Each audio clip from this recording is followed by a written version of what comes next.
周之旭又要娶妻了，他要以正妻之礼，三媒六聘，将他心爱的表妹娶为平妻。如娘怀了我的孩子，我是一定要娶她为妻的。欢好之后，他拥着我道：“夫君能换个人吗？柳姨娘前些日子也有孕了。”我轻声祈求，他立马合衣起身，不耐烦地说：“其他人的孩子怎么能同如娘比？好了，我只是通知你一声，并不是来同你商议的。如娘的事，你要好好上心，不许亏待了她。”扔下这些话，他转身就去了别人的院子。我瞧着他离去的背影，从嫁妆箱子底部翻出了一张纸，那是一份已经签好了字、按好了手印的和离书。大家好，欢迎收看达达听书。我孩子死去的第2年，周之旭要将害死我孩子的人娶为平妻，还要以正妻之礼，三媒六聘的娶江月如。这是江月如亲口同我说的。夫人，郎君说了，当初你有的一样也不会少我，并且我怀着身子娶我进门的事要劳烦您操持了。第2日一早，他就挺着肚子耀武扬威来了，脸上满是得意的笑。我坐在上堂，不知作何反应。日子定在下月初5，郎君说了那是个好日子。江月如眼神里全是挑衅，看来他也记得下月初5是神日子，只有周之旭不记得，那是我和他孩子的忌日。姑娘，你可想好了？江月如走后，嬷嬷从外间进来，轻声询问。嬷嬷自小看着我长大，即使我嫁了人，私底下也是唤我姑娘的。拿起手帕将眼泪拭去，我将那封和离书递给嬷嬷。嬷嬷，我想好了，既是所托非人，那就早日脱离这苦海。您帮我一趟官府，让我同他和离吧。嬷嬷接过了和离书，却并没有马上离开。她倏地跪在了地上，从怀里拿出一个盒子来。看着那熟悉又陌生的东西，我愣在了原地。那里面装的是周之旭从前送我的定情信物。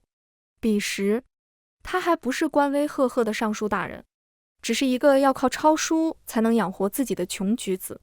为了攒钱送我生辰礼，他吃了1个月的豆饭，又不眠不休的抄书，在我生辰当日才能将此物赠予我。我从嬷嬷手中接过盒子，打开，里面静静地躺着一只步摇，款式老旧，却保存完好。嬷嬷这是？轻皱着眉，我有些疑惑，不明白嬷嬷怎么忽然将这东西拿到了我面前。姑娘，嬷嬷望着我的眼睛，缓缓开口，奴婢本不该僭越的，只是实在心疼姑娘。如今姑娘既已拿出老爷留给您的和离书，想必是下定决心要和离了。既如此，此物也没有留下的必要了，还请姑娘亲手毁掉它。嬷嬷的脸上依旧是不苟言笑，只是瞧着她鬓边为我生出的那些白发，我一时有些心酸。这2年我精疲力倦，嬷嬷也为了我平白吃了许多苦。拿起那只步摇，一瞬间我脑海里多了许多回忆。衣上洗到发白，却次次送我价格不菲首饰的周之旭，年少时也曾耳尖微红同我说：“我知此物难匹小姐芳华，来日定觅佳品，以表无心。若来日功成名就，我定给小姐京城最盛大的婚礼，3书6礼，明媒正娶，让所有人都知晓你是我此生唯一的挚爱。”洞房花烛夜的周之旭执着我的手，眼中满是爱惜。娘子，我此生定不负你。最后的最后，脑海里的画面却停留在他那晚离去的背影。你不要如此善妒，我已经决意抬如娘为平妻了。我紧紧闭着眼，手高高举起，用力一摔，噼里啪啦，精致的花枝断折，珠子滚落了一地。嬷嬷高高兴兴地拿着和离书出府去了。她已经许久未曾这般喜形于色了。我收回视线，开始收拾要带走的行李。等嬷嬷回来，我便要和周之旭坦白了。拿着我的嫁妆单子，我开始清点起来。父母还在世时，十分疼我。我出嫁时说句10里红妆也不为过。只是如今，我看着已经不足半数的礼单，到底是为自己感到悲哀。周之旭并没有动过我的嫁妆，是我自己主动拿出来的。刚嫁给他时，他仍旧是穷困潦倒，白日里苦学，夜里抄书维持家用。我不忍心，便卖了嫁妆以做家用。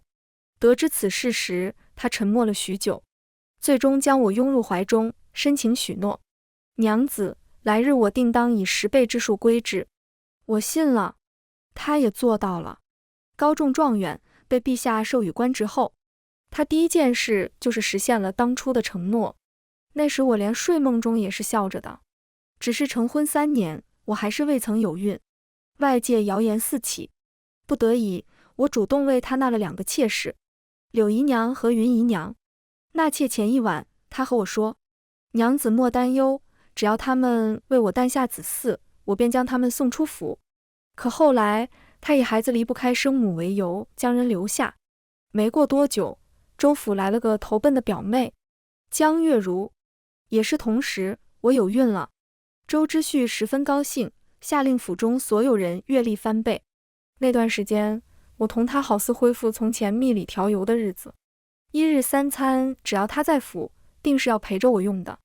偶尔孕吐几回，他急得要去亲自学医术，被我劝了许久，才放弃这个想法，只将头搁在我的肩上，闷闷地开口：辛苦娘子了，等孩儿出世后，我定好好教训他。我抿唇一笑，只觉得自己是天下最幸福的女子。那时我将江月如当作自己亲表妹，处处照顾，但凡我有的，都会送一份给她。因此，在她设计让我亲自撞破她与周之旭的奸情时，我小产了。知道这个消息的我，宛若一个疯妇，想要江月如为我的孩子偿命。但周之旭只是轻飘飘地打了他20大板，禁足1个月，就抵了我孩子的命。我不甘，愤怒，让我的贴身侍女给他下毒，想要江月如以命抵命，可惜失败了。周之旭派人护着他，我的贴身侍婢被打死了，管家权也没有了，自己也被禁足1个月。等我出来的时候，我嫁妆里的东西被人换了一半。我同周之旭讲，他却说我污蔑他。更何况你嫁妆里如今一半都是我曾经送你的，如娘如何用不得？他将江月如护在身后，与我对立。将要午膳时，嬷嬷还未回府，周之旭先到我这来用膳。用完膳后，他牵起我的手，语调温和：我记得从前我送过你许多稀世珍宝做你的嫁妆。睫毛颤了颤，我轻声应是。他顿了下，继而开口：你将那些稀奇的东西找出来，添到如娘的嫁妆里。她如今怀着孩子嫁与我，不能慢待了她。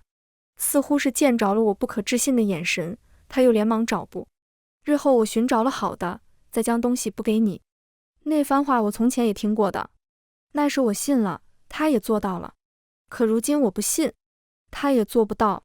夫君是要将我的嫁妆都赠与他吗？我扶开周之旭的手，没等他回答，将我的嫁妆单子递与他。夫君看看我如今还剩下什么，夫君若有瞧得上的，便都拿走吧。他皱着眉接过单子，表情严肃起来：你的嫁妆怎么少了这么多？我一时觉得有些可笑，他如今是怎么才能问出这种话来的？夫君难道忘了吗？我曾和你说过的。周之旭似乎想起来了，一时表情有些尴尬。这些日子有些忙，一时忘了。他将单子放在桌子上，向我解释：忘了，不重要的东西当然要忘记了。我低着头，没有再说什么。罢了，如娘的嫁妆我另想办法，你只需要操持其他事宜就好。周之旭无奈叹了口气：你是府上的主母，如娘即使以平妻抬进府中，也定不会影响你的地位。他忽然瞧着我，同我说这句话，我有些疑惑，不知他目的为何。许是见我不理解他的意思，他顿了顿，接着说：如娘的婚事，你莫要在其中作梗。婚宴我请了许多官员，若有差池，丢的是全府的脸面。心口处忽然传来一阵疼痛，让我眼眶泛红。在周之旭眼里，我已然成了这种人。一时之前，我脑海里不由自主地回想起从前他对我的好，与此时此刻相对比，化作利刃划破我的心脏。但我流出的不是血，而是眼泪。哭什么？他皱眉不解，但仍旧下意识地将我拉入怀中。如娘除了我再无人可依了，我答应你，以后不会再纳妾进府了。耳边人的承诺早已失了真。他以为我为他而哭，但我是为从前那个爱我的周之旭落泪的，不是眼前的负心人。周之旭离开不久后，管家送来了许多首饰。主君说夫人这些日子辛苦了，这些小玩意就当哄夫人开心了。这个管家是周之旭的人，也曾对我趾高气扬过，后来被我下令打了一顿板子，就老实了。我拿起那些首饰看了看，款式华丽却有些老气，应当是被人挑剩下的。江月如那里有吗？其实我心里有了答案，可我还是多嘴问这一句。管家顿了一下，腰又低了几分。江夫人那里，主君昨日就送了。我神色如常，让他退下，只是眼神却忍不住看向院外。嬷嬷怎么还没归来？可是出什么意外了？不应当啊！我正打算派人去找时，有个小丫鬟急急忙忙地跑到我这来。夫人，刘嬷嬷被扣在江夫人那了。什么？得知这个消息，我连忙赶去江月如的院子里。才至院门口，我就瞧见嬷嬷正被压在板凳上受刑。顿时我目眦欲裂。你们在干什么？住手！只是我的话如今并不管用，下人并没有停下来。夫人，嬷嬷脸色惨白，却仍不停地摇头，让我别管她。院子里只有行刑的奴仆在，但我看见了周之旭的贴身小厮，正低着头守在江月如门口。见我看来，低声道：刘嬷嬷冲撞了江夫人，主君下令打刘嬷嬷30大板。一瞬间，我知晓了这是江月如故意的。当初为了我的孩子，江月如受了20大板，现在她就加倍还给我了。看了一眼紧闭的房门，下一瞬间我转身扑到嬷嬷身上。下人们反应不及，板子打到我身上，没忍住，我痛呼出声。又在下一刻庆幸，还好我来了，不然以这个力度，嬷嬷肯定会没命。好歹我是周之旭的正妻，见我扑了上来，也就不敢再打了。有人匆匆进去禀报，片刻，周之旭出来了。你这是做什么？他背着手看着我，脸上满是不悦。我从嬷嬷身上起来，没有回答他，而是反问：他的孩子还在吗？周之旭皱起眉头，语气冰冷：若是如娘的孩子有事，我定要这奴仆偿命，但如今死罪可免，活罪难逃，这板子是一定要打的。偿命？我扯了扯嘴角，凄惨一笑。那我的孩子呢？谁又给他偿命？周之旭脸色变了一下，转而又怒斥我：你是在怪我吗？我看向他，没有反驳。周之旭怒了，训斥道：还愣着干什么？板子打完了。我脸色微变，立马趴在嬷嬷身上。嬷嬷年岁大了，这顿板子会要了她的命的。但周之旭依旧没有改变主意，只是冷着脸瞧我：你如今越来越不听话了，既如此，剩下的板子就由你替他挨打吧，也算是长个教训。他说完这句话，就挥袖转身。不可啊，夫人她身娇肉贵的，怎么能受如此刑罚？老奴愿意受罚的，主君。嬷嬷不顾身后的伤口，挣扎着起身替我求情。但周之旭只是顿了一下，留给我一个无情的背影。他，板子接连打在我身上，让我痛得眼前有些发黑。昏迷前，只听见奴仆的惊叫声和嬷嬷着急的脸庞。夫人，你醒了。再次醒来的时候，我已经回到自己的院子里了。嬷嬷守在我的床边，见我醒来，急忙擦掉脸上的眼泪。我对她虚弱地笑了笑，问道：嬷嬷，我托你的事你办成了吗？嬷嬷眼眶红红，不住地点头。办成了，小姐你以后和那人再没有任何关系了。那就好，那就好。我被周之旭禁足了1个月，能出来的时候，恰好是他娶江月如的这天。身上的伤这1个月也好得差不多了。走出院子，下人们都去江月如那里讨喜去了。我的院子冷清得很，正好这也方便了我。于是我穿着一身旧衣，嬷嬷拿着一个包袱扶着我，在我孩子的忌日，在周之旭洞房花烛夜的这天，悄然无息地离开了周府。周之旭刚被众人敬完酒，耳边全是旁人的恭维声，让他十分得意。曾几何时，他成婚时，旁人都说他结了个好亲事，说他以后即使考不上名次，也不用愁吃喝了。可今日，众人却都纷纷夸他年少有为，前途无量。如今更是娇妻在怀，惹得众人羡煞不已。主君，小厮见自家大人不说话，低声唤了一声。周之旭从回忆里清醒，忽然有些想见沈月兰了。虽说如今他已经不像从前那般温婉了，前些日子又忤逆了他，但想来这禁足的1个月已经足够他想清楚了。只是今夜是他同如娘的洞房花烛夜，不好去瞧他。明日吧，明日去陪一陪他。想清楚这些后，周之旭的脚步轻快些许。江夫人今日给洗钱足足有1两呢，他可真是个好人。好人？他若真是个好人，就不会把日子定在今天了。庭边有2个丫鬟模样的人在小声絮叨着，让原本打算训斥他们的周之旭顿住了。日子？今日不是如娘算过的吉日吗？还能是什么日子？那个丫鬟冷哼一声。从前沈夫人也有过一个孩子，后来因为这位小产了。今日就是沈夫人当初小产的那天。周之旭脸色微变，他记起来了。去年这时，沈月兰因失去了孩子，抱着他哭过几场。那时他也很痛心，他还是很期待与月兰的孩子的。只是月兰自己不够坚强，才会被刺激到小产。那时他还狠狠责罚了一番江月如。所以说啊，那位绝对没有你想的那番般心善。丫鬟叹了口气，无奈道。周之旭突然想起那日沈月兰的神情，一时有些莫名的心慌，好似他要失去什么。只是转而他摇了摇头，怎么可能呢？沈月兰那么爱他，不可能离他而去的。只是虽说他这样想，脚下却还是不自知地转了方向。到了沈月兰的院子时，他发现院子里居然没点灯。他皱了下眉头，虽说他禁足了沈月兰，但他到底是周府主母，院子里不该这么冷清的。他推开院门，发现奴仆竟然也没几个，房间里空无一人。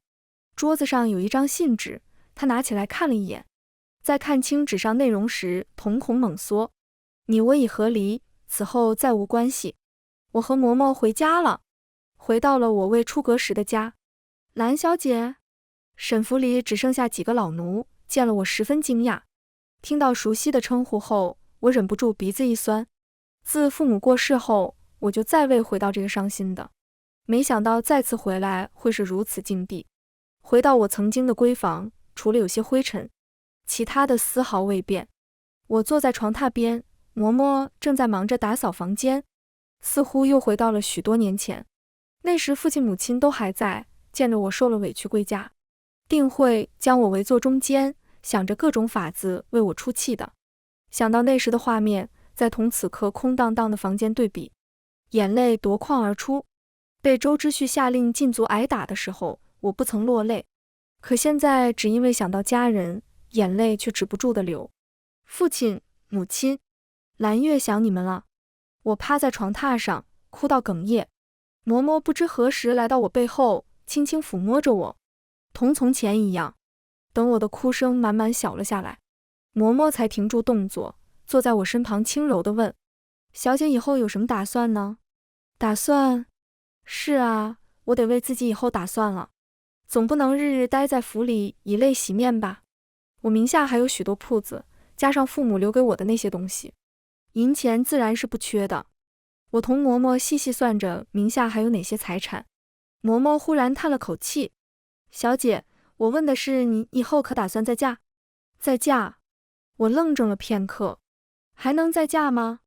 不，应该说我还愿意再嫁吗？就像之前那般，将一腔真心都给人家，最后却落个这下场。我还把自己再交给一个陌生人吗？再次让自己置于泥潭之中吗？我想了许多，想到这些年，想到自己曾听说过的那些传言，嫁出去的女子，无论过得好的还是不好的，似乎都只能得一句那是他们的命，无非是命好或是不好。依他们所言，我这是命不好。可我在出嫁之前，也曾被父母捧在掌心，当作珍宝，这已经足够命好了。即使是现在，只要我不再次嫁人，过得也不会差到哪里去。更何况我朝律法，并未强求女子和离之后再嫁，所以我不嫁。说完这句话，我心中无形的枷锁似乎消失了。我又想起来，最初我之所以为周之旭心动，是因为那时我要找个称心如意的夫君，带着这个目的，我对周之旭有了好感，又在他的诱哄之下嫁与他。这些年在周府，我为着他伤心多次，那封和离书却一直压在箱底。很大原因是我不知和离后该去哪，我以为我没有家了，可其实当我回到这里，那么我新归处是无家。嬷嬷朝我笑了笑，小姐做什么决定，奴婢都是支持的。嬷嬷笑着，我却看见她眼角也有泪。第二日一早，我同嬷嬷出门去官府立女户，立了她，沈府以后就归我当家做主。即使我以后赘婿了，他未经我同意也沾染不了半分沈府的东西。到了官府，衙役虽因我来立女户有些讶异，嬷嬷给他塞了个荷包，也就顺利办成了。回到家，瞧见沈府门口站了一个熟悉的身影，是周之旭的贴身小厮。他脸上全是焦急，见着我急急忙忙跑过来。夫人，我微皱起眉，如今我十分不想和周之旭再扯上任何联系。让开！我冷着脸呵斥，但小厮却忽然在我面前跪了下来。夫人，主君生了好大的气，您赶快回去吧。主君说了，只要您今天乖乖的回去，这次的事主君就不追究了。小厮将周之旭的话传达给我，多可笑！周之旭到如今还是这副态度，说什么只要我回去了就不追究我的错。我有什么错？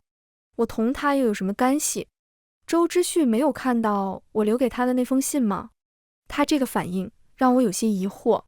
若是看到了那封信，还是这副态度，那也真够好笑的。看到了。小厮不停地点着头，转而又苦着脸。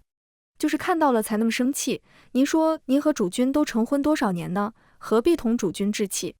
和离这事又不是只用一句话就能解决的，你还是快回去和主君认个错吧。小厮虽然跪着，同我说的这些话却和周之旭一样，都是指责我，和他主人一样。我走到他面前，看了他半晌，直到他说话的声音越来越低。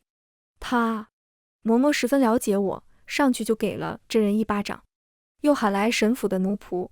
你算个什么东西，也敢这么和我家小姐说话？你家主君难道不识字吗？那信上明晃晃地写着我家小姐已经和离了。嬷嬷竖起眉毛，指着小厮骂。小厮捂着脸，但眼神里却是满满的质疑。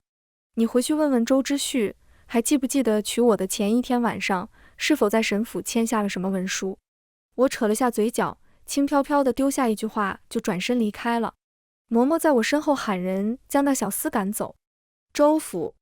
周之旭听到小厮回禀沈月兰的话之后，脸色铁青。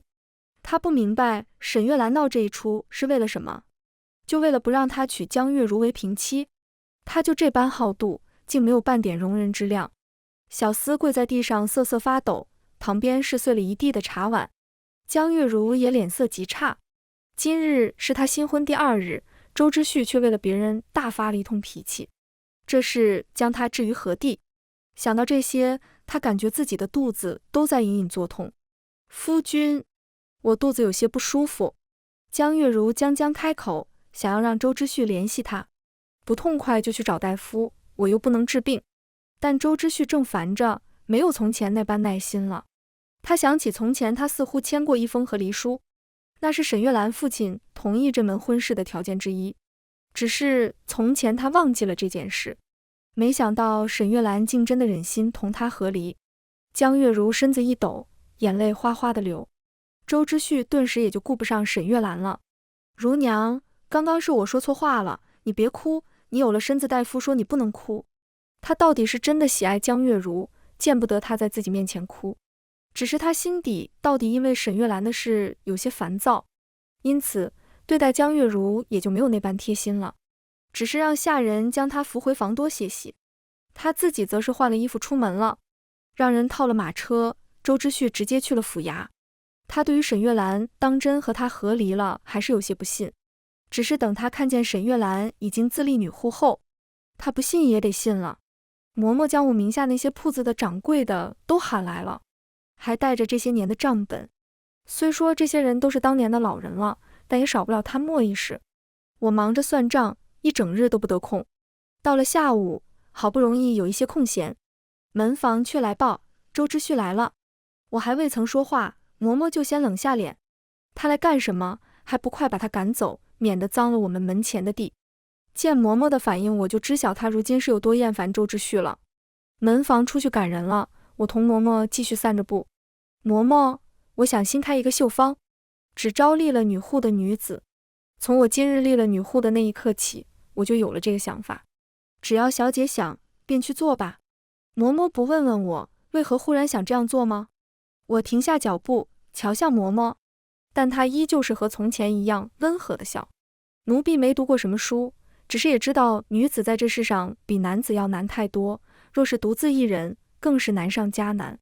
小姐心善，有几多人，愿意为那些人提供一个安心之处。是啊，只求一个安心。嬷嬷还是那么了解我。正欲回去时，却见门房去而复返。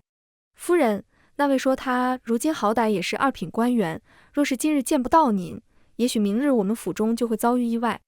周知旭在威胁我。我彻底冷下脸，为他这副做派而恶心。这么执着见我一面，我倒要看看他想做什么。你来这干什么？如今我连叫他名字都嫌恶。周知旭背着手站在门口，听到声音才转身。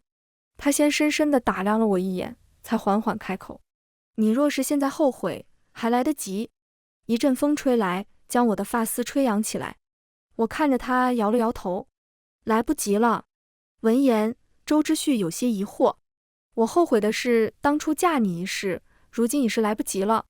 不顾周知旭铁青的脸色，我继续道：好在如今你我已经和离，尚且不晚。周知旭，你若是如今见我只是为了说这些废话，倒也不必浪费我的时间。话了，我等了片刻，见他只是死死地盯着我，不曾有任何言语，我转身便欲离开。可即将进门前，周知旭冷笑一声：沈月兰，你如今有何底气说这些话？仅凭着你父母留给你的那些铺子吗？我等你3日，若是3日后你还没有乖乖回来，就别怪我不念及这些年的夫妻情分了。我的脚步顿了一瞬，转而继续往前走。同周知旭当了这么多年的夫妻，我并不是一无所知。他能在如今这个年龄就当上尚书之位，少不了我沈家的银子。况且我从未和周知旭提过，我天生过目不忘。第1日，我名下的各个产业周围来了一些陌生的面孔，而我坐在书房一整日，奋笔疾书。第2日，我的铺子被砸了，我仍旧在书房写下这些年周知旭贪墨的证据。他并不对我设防，嬷嬷则是联系上了御史以及周知旭的死对头。第3日，周知旭带着官兵来到了我府上，我站在厅堂，他坐在高处。月兰，我最后问你一次，你可愿同我归家？周知旭神情平静，语气也十分温和，好似不是在威胁我。也是此时，我才发现他好似有些不对劲。他表面上看起来平静，眼神里却全是风意。你若是拒绝，今日之后你名下所有商铺都会被查出漏税，你这个主家也将被下狱。但你若是同意了，你今后依旧还是周府主母，我们仍旧是上京的一段佳话。你所介意的江月如，我只将她纳为妾室，她越不过你。他自以为深情地将这些话说完，我就能如他所愿，同他归家，继续做他牢笼里的雀儿。可我不愿。周知旭，我许久未曾唤过他的名字了，你为何非要我同你回去？明明是你先舍弃了我，不是吗？我离开的那刻，我便以为我同他此生不会再有联系了，但如今他却3番2次的来烦我。从前的那些痛楚我都忍下了，当初是我选择的他，那么这之后我所遭遇的那些，我本该自己承受。可我如今我已经离开了，他却仿佛忽然悔悟了。不对，他若是悔悟了，也不该是这般态度。他该祈求我的原谅，而不是威胁我。周知旭只是将我当成了他的宠物，宠物跑了，自然要抓回来。至于宠物怎么想，那根本不重要。我何时舍弃你了？是你在我不知情的情况下同我和离。他的情绪激动起来，认为我不可理喻。你不知？那我一桩桩数给你听。今日我要同他清算明白。我孕时，你同江月如私通害我小产，这是其一；袒护江月如，杖毙我的贴身侍女，这是其二；多次为他斥责我、禁足我，这是其三；甚至前些日子将他抬为平妻，杖打我。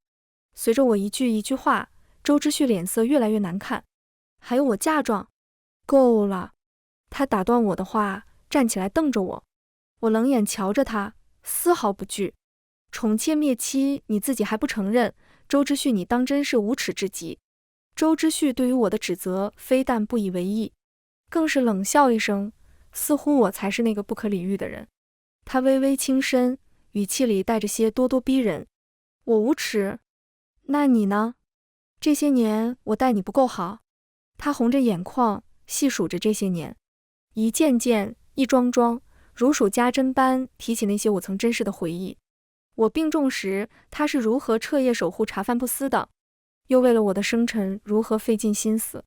父母离世时，日夜伴在我身边，安慰我，哄我开心。他笃定的话语和指责的语气，让我有些恍然，似乎我当真是他口中那个无情无义的人，却又忽然反应过来，他口中的那些是年少时的周之旭所做的。我也已经许久未曾过一个称心的生辰了。最近一次病重，更是周之旭亲自下令杖打我的。这些都是如今的周之旭所做的。恍惚间，眼前的男人与我记忆里的周之旭重叠又分离。那个曾经让我满心欢喜的少年郎，终究是变成了负心薄幸的人。他不再是那个会为我折一枝桃花，会因我一笑而红了耳根的周之旭，而是一个以旧情为筹码，试图逼我退让的陌生人。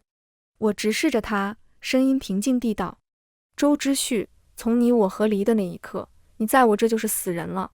更何况你有了江月如，又何必纠缠我呢？周之旭沉默着，眸色晦暗不明地看着我。片刻，他眼底闪过一丝狠戾。你既然决心不肯跟我回去，敬酒不吃吃罚酒，那我也不必再顾念旧情了。说罢，他抬手一挥，身后早已候着的官兵上去欲将我带走。我冷冷扫视一圈，目光落回周之旭脸上。你滥用私权，就不怕被人参上一本？周之旭闻言，唇角微勾，脸上得意满满，语气里也含着轻蔑。沈月兰，你到底是妇道人家，不懂官场上的规矩。我轻轻地笑了，视线越过他，落向大门处静候已久的嬷嬷，慢条斯理道：那可未必，早料到他今日会来。我早已让嬷嬷将那些账本递了出去。这些年，他在官场上贪赃枉法，结党营私。我将记忆里看过的账本，平常和他所来往的人都写了下来。也是今日我才知晓，他这些年树敌太多，那些平日里与他虚与委蛇的同僚，此刻巴不得落井下石。周之旭被官兵围起来，压住时还满是不可置信。他瞪向我，质问道：沈月兰，是不是你做了什么？他试图挣扎开，却被压得更紧了。官袍皱得不成样子，玉冠歪斜。放肆！本官乃是朝廷命官。为首的侍卫面无表情道：奴才是奉皇上之命。周之旭面色倏地惨白，嘴唇颤了颤。我看着周之旭被押走实地狼狈模样，心中的石头落地。待他身影消失，我侧手对嬷嬷吩咐道：安排人去州府，把周之旭下狱的消息告诉江月如，说得越严重越好。说着，我笑意渐深。他如今身孕尚且不足3月，又日日饮着我暗中调换的安胎药，听到这个消息，想必也会和我当初一样。嬷嬷会意，转身离开。我低头摸向腹部，你我虽没有亲缘，但我还是会为你报仇的。望着院外的艳阳天，我缓缓舒了一口气。终究是我赢了。不知是我递上去的证据太过确凿，还是朝中想要置周之旭为死地的人实在太多。不过短短几日，判决便下来了。周之旭秋后问斩，其余亲眷流放岭南。我本想再见他，可听说他在狱中发了疯似的要见我。我索性去瞧瞧他，落井下石也是不错的。阴暗潮湿的牢房里，嬷嬷在给狱卒塞银子。我缓步踏入里间，腐臭与血腥气扑面而来。我皱了皱眉，拿帕子掩住口鼻。待看清角落里的周之旭时，我微微一怔。他蜷缩在脏污的稻草堆上，身上的衣衫不知经历了什么满是血迹。那张曾经俊朗的脸如兽的脱了形，原本乌黑的发丝也白了大半，凌乱地披着，一时瞧着竟像上了年纪的老叟，不见半分当初意气风发的模样。听到脚步声，他迟缓地抬起头，在看清是我时，他嘶哑开口：“你变了，明明你从前是那般温婉可人的，如今却这般恶毒。”我怔了怔，抬手摸上自己的脸：“我变了吗？或许吧，可那又如何？人不可能一辈子不变的。是你先威胁我的。”我平静地看着他，开口道：“我本已打算好好过日子，是你威胁我的，我迫于无奈只能反击。”他死死地盯着我，半晌问道：“你是怎么做到这些的？”我轻笑一声，慢悠悠道：“是江月如告诉我的。”“不可能！”他猛地扑到栏杆面前，指节用力到泛白。“你撒谎！”我故作疑惑，刺激他：“不然呢？我早就离开了州府，若非他帮忙，我如何拿得到证据？”他像是被雷劈中般僵在原地，嘴唇颤抖着：“不可能！我对他那么好，他怎么可能背叛我？”看着他这副模样，我心中涌起快意，索性再添一把火。对了，忘记同你说了，江月如肚子里的孩子不是你的。我瞧着他，温和地笑了笑。他早就有情郎了，只有扳倒你，他才能和那人双宿双飞。我低头，漫不经心地掸了下衣袖。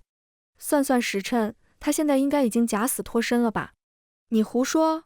他骤然暴起，疯狂晃动着栏杆，目眦欲裂。贱人！你们都是贱人！我要杀了你们！我不再理会他的疯癫，转身离去。身后传来他崩溃的哭嚎，夹杂着对江月如的咒骂。当真是可笑，江月如并没有背叛他，这一切都是我胡诌的，只是想刺激他而已。只是江月如确实死了，他在得知周之旭下狱的消息时就小产了，身子还没有养好，就又知晓周之旭被判斩刑，自己即将被流放。当晚，他用一条白绫结束了自己的生命。一切结束后，我忙得脚不沾地。新秀坊开张在即，原以为招不到多少人，可没想到招工的告示一贴出去，竟陆陆续续来了许多女子。有和我一样合离的妇人，眉目间带着几分沧桑，却挺直了脊背，说想靠自己挣一份体面。也有丧夫的寡妇牵着年幼的孩子前来询问，更是有未曾婚配的姑娘大大方方地问他们是否可以在这学一门手艺。我看着他们，忽然有些恍惚，原来这世上从来不缺勇敢的女子，只是从前我被困在州府那一方天地里，眼里只有后宅的勾心斗角，竟从未看清这世间的模样。有人替我忧心，委婉提醒：夫人如今家大业大，可若年老无子，这家产该由谁继承？我闻言只是微微一笑，并不作答。听说当朝长公主没有驸马，府中却养了一群面首，生的孩子只认母不认父，活得恣意潇洒。从前听闻这些，我只觉得敬佩，如今却忽然觉得，我为何不能效仿那些年轻俊秀的郎君，温柔小意，又会哄人开心？若能养上几个，岂不快活？想到此处，我忍不住笑出了声。这日子真是越来越有意思了。全文完，达达听书感谢您的观看，每天上新精彩小说，喜欢就订阅吧。